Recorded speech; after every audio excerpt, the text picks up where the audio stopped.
The UFO slow drip. This man has a lot more to do with it than one would think. What happened is I was up at NASA Ames. I got connected to a very specific person, and that person had me fly out and meet them. So this is where it gets really interesting. So I go out to a certain city, and I land at the airport, and I walk through security, and I meet this person. The person takes me to a restaurant that's right past security, and I go to the back of the restaurant. There's nobody in that area, and we sit at a booth for 2 hours.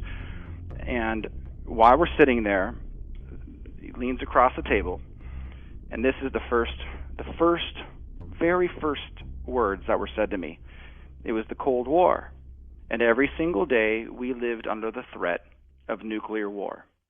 Every single day we believed and really thought in the deepest part of our souls that nuclear war could happen at any given moment. And then he stops, and he goes, and somewhere in those years, and he looked me in the eye, he goes, we found a life form.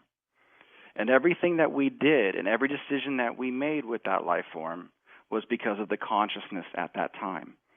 And I said, sir, when taking into account things that this life form has done, for example, turning our nuclear weapons on and readying them for launch, and then he interrupts me, puts a finger in my face, and says, there are heroes in Russia. Heroes. And under grave risk to himself and to his country, they did not fire back. And at that moment, I realized it already started. This new game I was in of working with people in like a dance of words, and information was already coming. There was no like small talk. Like we didn't just sit down and just say, hey, let's have a beer and let's like get to know each other. So let's jump back to that. Let's jump back to that conversation. It was the Cold War. I mean, he's given you sort of the setting for how the cover-up, or what we'd call the cover-up, began. Yeah, so this is very important for people to remember, and this is where I'm so excited to start chopping down all these pathetic conspiracies that I was involved in as well. It was the Cold War. He's saying that every day they really thought about the annihilation of all mankind with these, weapons that were hundreds or thousands of times bigger than what we dropped on Japan, and we had 20,000 each of those things. And all of a sudden something falls on their laps that's just extraordinary, But even further than that, if you really hear what I'm saying about the nuclear weapons, the UFOs were turning our weapons on, and just so Russia could pick up that we're firing our missiles and fire theirs first. It was a big chess game.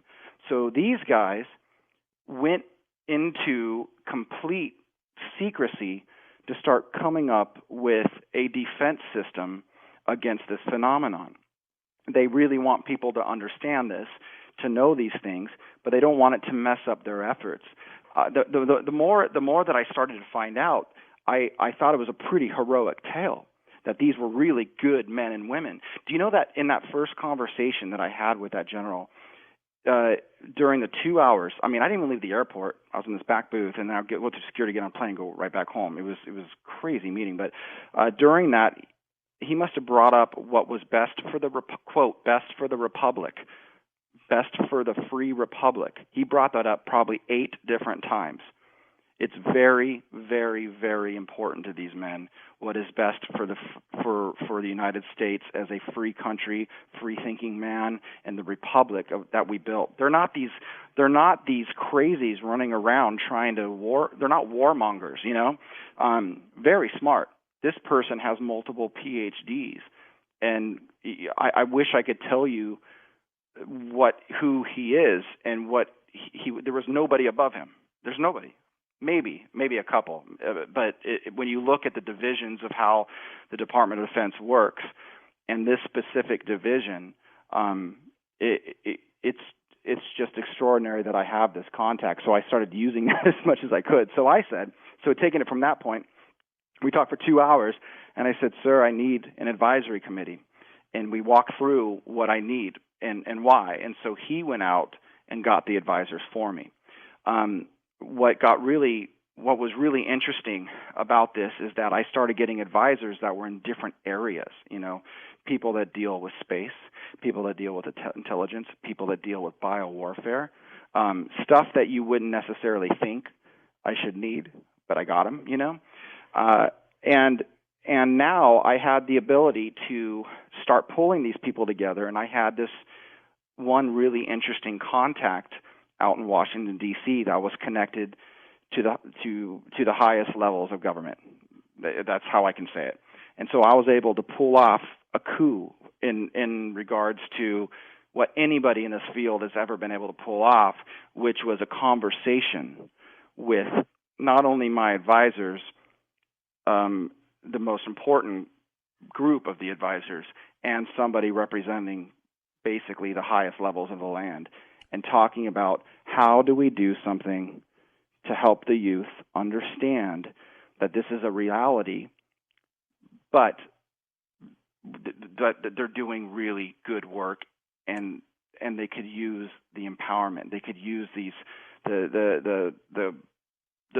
citizens of the United States and the world understanding why it's been kept secret, and that they're not doing it out of malicious reasons. They're doing it because it's an ongoing task. It's an ongoing issue.